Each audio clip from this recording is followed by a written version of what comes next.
Habari, jina langu ni Tobari Mitali. Karibu katika kipindi chetu cha kujifunza Kiswahili. Today we are going to learn negative sentence. How to make Kiswahili negative sentence. In Kiswahili, if you want to make negative sentence, you must know negative morphemes. We are using morphemes. We are attaching morphemes to the verb to make the verb negative. So, in first person singular, we are using C. In second person singular, we have who, H-U, who. And in third person, we are using her, H-A, her.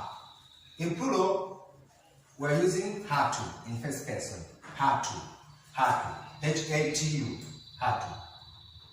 In second person, we are using ham, H-A-M, ham. Ham is before consonant, before the verb that begins with consonants, and ham is before vowel, before the verb that begins with vowel. And in third person, how, H-A-W-L. So these are morphemes that are used to make to turn the sentence into negative. But if you want to use these morphemes, negative morpheme, you are supposed to know the Kiswahili verbs. We can categorize the Kiswahili verbs into three groups: the first group, second group, and the third group. In the first group here, cheza, we have cheza, play, pika, cook, osha, wash, elewa, understand, jua, know, ruka, jump, and piga is to beat or to call, or call. This group, in the first group, these are verbs that end with vowel A or A in Swahili. So all of verbs that end with vowel A, they fall in the first group. And the second group is the group of verbs that end with other vowels apart from A. Samehe, forgive, tabasam, smile, rudi, come back or go back, haribu, distract, furahi, be happy, and tabiri, predict. And then we have the third group.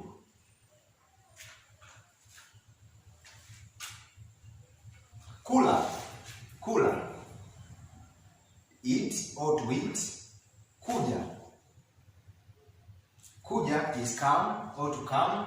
Kufa is die or to die. Kupa is give or to give. Kua is to be.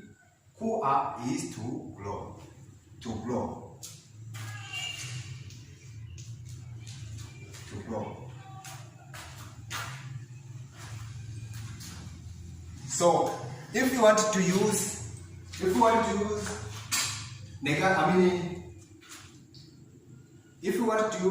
negative morpheme, you are supposed to identify the root of the verb. So, if you want to identify the root of the verb, in the first group, you are supposed to omit the vowel A at the end. Omit the vowel A.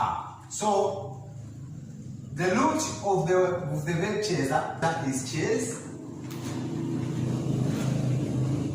Cheza is chase. The root of the verb who, pika is pig. Pig. The root of osha is osh. So this is how we can get the root from the first group. And the second group, these are verbs that end with different vowels apart from a vowel or a.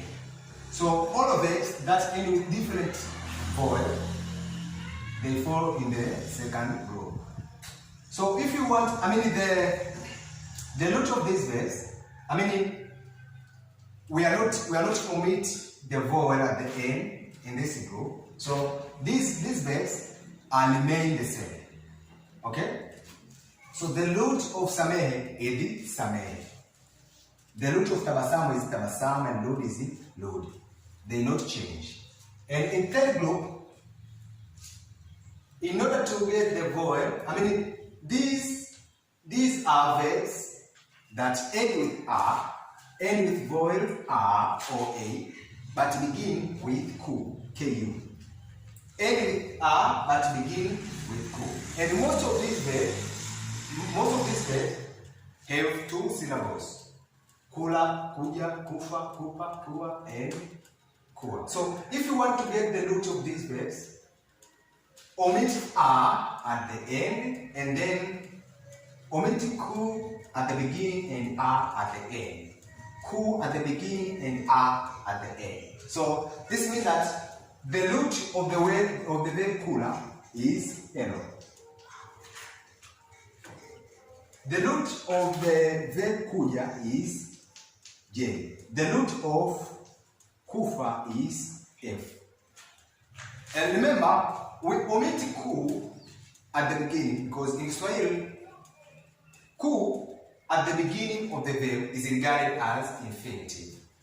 For example, if we say pika, cheza. Cheza is play or dance. But if we say kucheza, kucheza is to play or to dance. So, and that's why we omit ku at the beginning in order to get the root of the verb, because ku is regarded as infinitive.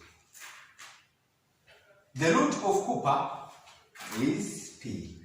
But remember, the verb kupa, it can't use that the way it is in the sentence without personal pronouns.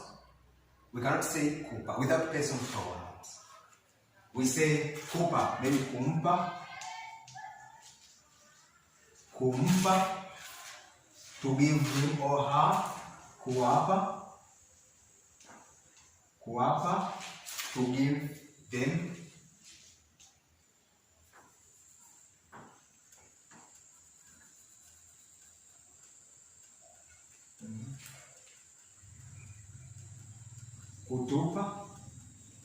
Kutupa, to give us.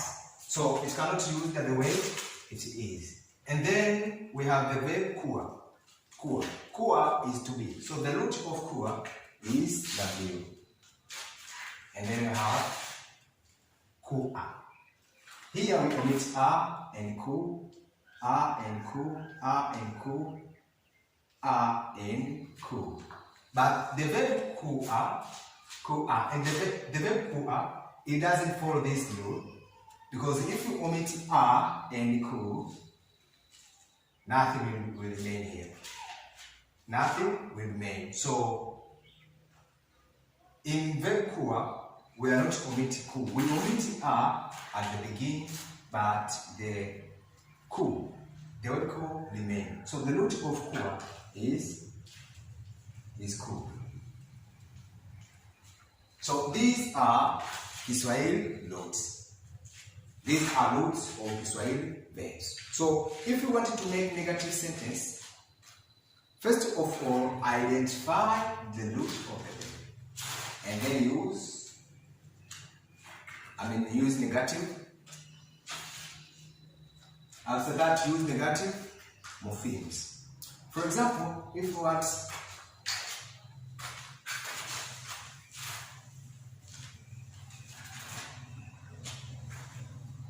to say, I'm not praying. And remember, if you want to make negative sentence, use the appropriate negative morpheme, and then identify the root of the verb, and then in the first group, I or E in Kiswahili. E after the root, And in the third group, add E or I at the end. But in the second group, we are not changing the vowel at the end. So if you want to say, I'm not praying, for example, I'm not praying, take the appropriate person pronoun. In the first person, we have C. C, and then take the verb, the root of the verb, cheza. So the root of the verb cheza is chase. So take chase.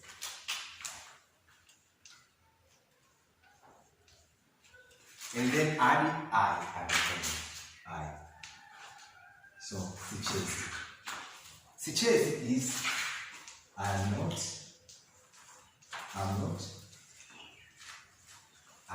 praying. I'm not praying. Or I'm not praying. I'm not praying or I'm not praying. Or if I say I'm not eating. I'm not eating. Or she's not eating. Take the appropriate person pronoun, her, third person, her, and then take the root of the verb, elo, and then add I.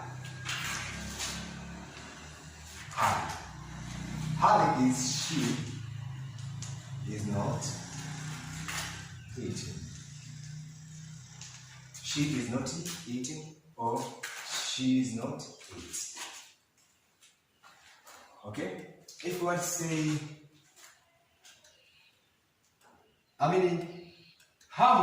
ham is used before vowel.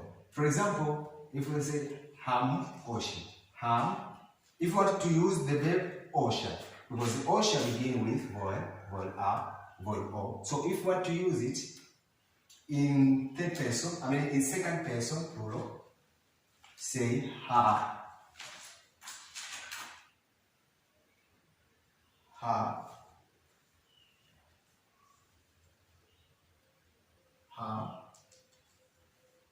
Mu. Use hamu because the verb osha begin with vowel. So take hamu, H-I-M-U, hamu, hamoshi. So use hamoshi because the verb osha begin with the vowel. If you want to say she, haribu, si haribu, I'm not distracted.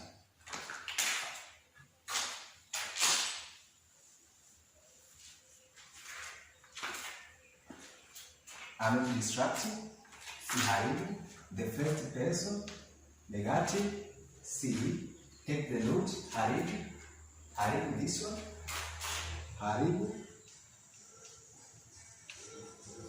si haribu, I'm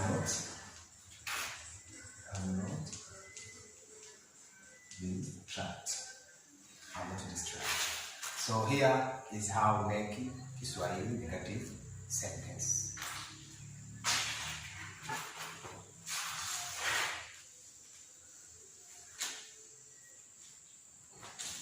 But here we're using morphemes. We're using morpheme to, we attach morpheme. Here we attach morpheme to the verb. But what if there is no verb in the sentence? So if there is no verb in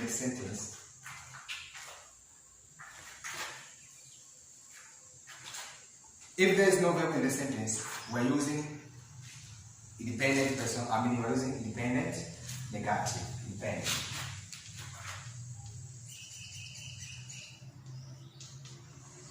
Independent.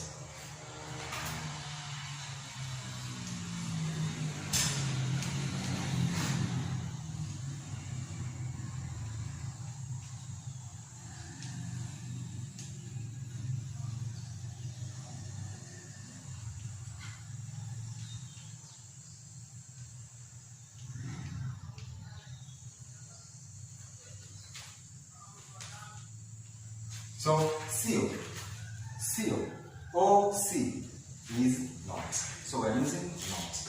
Hapana is no. No. And la hasha is no. For example, if I say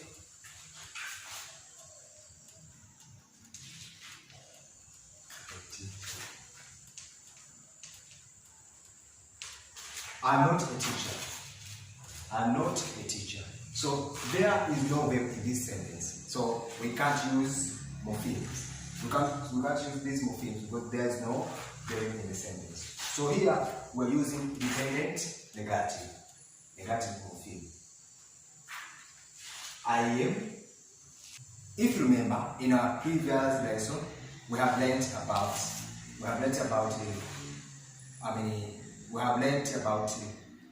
personal pronoun. In our previous lesson, we have learned about personal pronoun.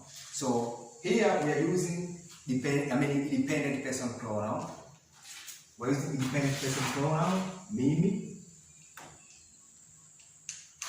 We're using mimi, independent personal pronoun.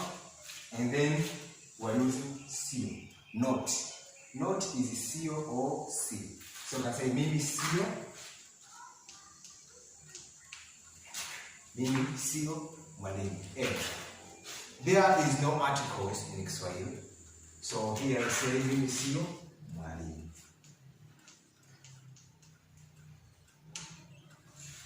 Mimi sio mwalimu. Thank you for watching my video. And don't forget to subscribe my channel for more Kiswahili videos. Thank you.